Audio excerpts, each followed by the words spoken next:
Okay, this video is music hero number 2, Johann Sebastian Bach.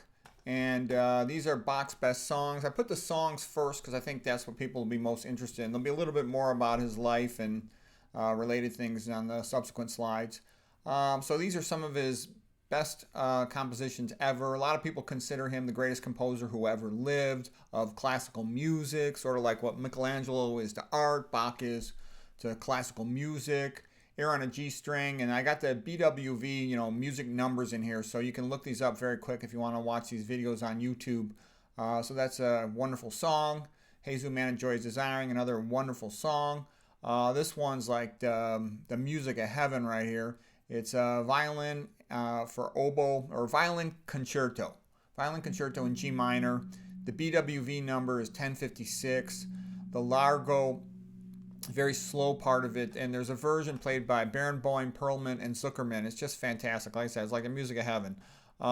There's a similar keyboard concerto in F minor, but anyways, BWV 1056 with Perlman.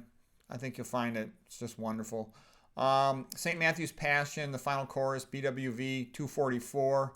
A Barmi Dik. So that's like, have mercy, my God, for the sake of my tears. And Julia Hamari, the singer, just does a wonderful version of it, like an angel. It's really extraordinary. It's so beautiful. You're like, wow. Like you see Michelangelo's ceiling, you're like, how could a human have done something so wonderful, so magnificent, so awesome? That's kind of like what these Bach songs are right here. You're just so in awe of it. It's beautiful. All right, Walk It Off, Cantata, Sleepers Awake, BWV 10140. The remaining ones are all good. But, I think the St. Matthew's Passion is the most sort of overwhelming, and the BWV is just incredible. These are great as well. Fugue in G minor, a little stronger music, can be played on an organ. Sonata number 4, that's nice. Nice version performed by Glenn Gould, who's a wonderful pianist, with Yehudi Menuhin on violin. Gould was kind of a character of a guy who'd mumble, but you just see him, he's fantastic.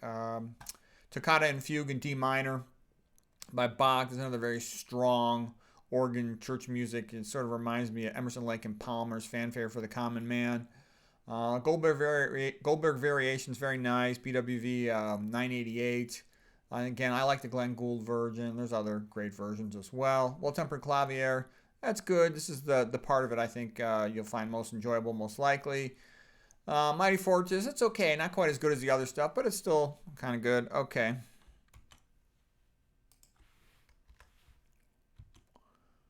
Just a couple words about Bach's life. He lived from 1785 to 1850. That was the Baroque phase of music, and it was rather spectacular. There was a lot of spectacular paintings of ceilings.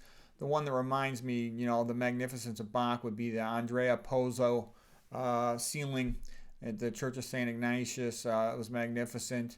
Bach came from a big family of musicians, so his father taught him how to play violin and harpsichord. That's a common thing, that if the parents are interested in music, they teach the child at a young age. A lot of the best musicians, like Mozart's father, taught him music as well. Bach himself had 22 kids, but only 10 of them survived the childhood. Oh, I forgot to mention, Bach, when he was young, he was orphaned at a young age. His mother when he was 9, his father died when he was 10 years of age, but his siblings helped to raise him, and his other family members. Glenn Gould, the pianist, felt that Bach was the greatest composer of all time. And Bach, he was very devout. He said, I've always kept one goal in view: to conduct church music to the honor of God. The aim of all music should be the glory of God. He was sort of inspired. He was part of the Lutheran tradition. After Luther, began the Reformation in 1517, Bach came along, the second half of the next century.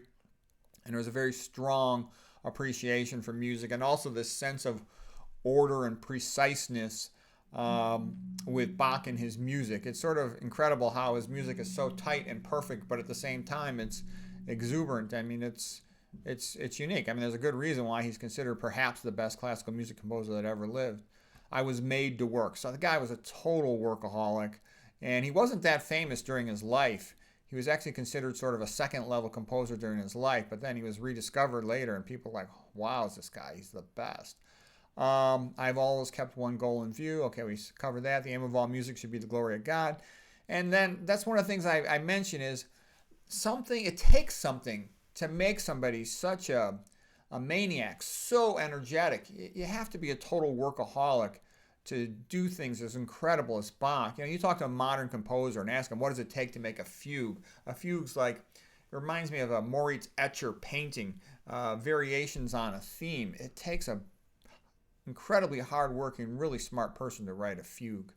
And so here's a quote from Henri Amiel from the 1800s. He says, the test of every religious or educational system is the man it forms. So I would again repeat, nowadays I see all kinds of people mocking religion and mocking somebody like God, like Bach. Well, hey, look, could anyone else do this? His whole mindset, whatever you think of Luther and the Lutherans and the Protestants, whatever you think of them, it generated Bach. So, something was happening in a good way. Here's another quote from Charles Murray from the book Human Accomplishment, summarizing the greatest achievements in the history of art, literature, and whatnot. And he says, I come to the end of this book convinced that religion is indispensable in igniting great accomplishments in the arts. Great art requires a source of inspiration.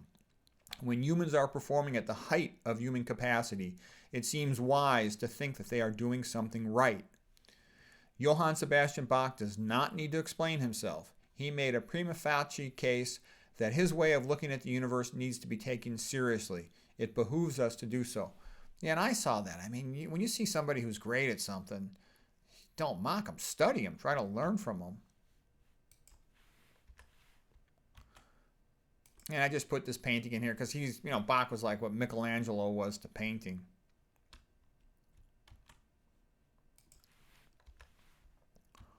Oh, and this is one sort of just for my friends that, if composers were painters, I said Bach's like Michelangelo.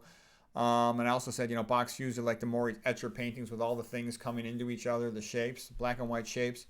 Sort of like Apollo of the Greek gods is what Bach would be for classical music. Mozart's more like Raphael of, in terms of if he were a painter, sort of smooth and elegant and perfect. Beethoven's more disruptive and crazy, kind of like Caravaggio. And this is just for my friends. Bach reminds me of Gene Mills, that variations on a theme, going from control to not in control, control to not in control, back and forth like a fugue. That reminds me of Gene Mills. Mozart's like Dave Schultz, kind of technically perfect. And Beethoven, sort of disruptive, brooding, overpowering. Like kind of reminds me of Mark Schultz. And that's it. Hope that was helpful. I think you really enjoy those songs. Just type those names into YouTube and you'll hear magnificent music.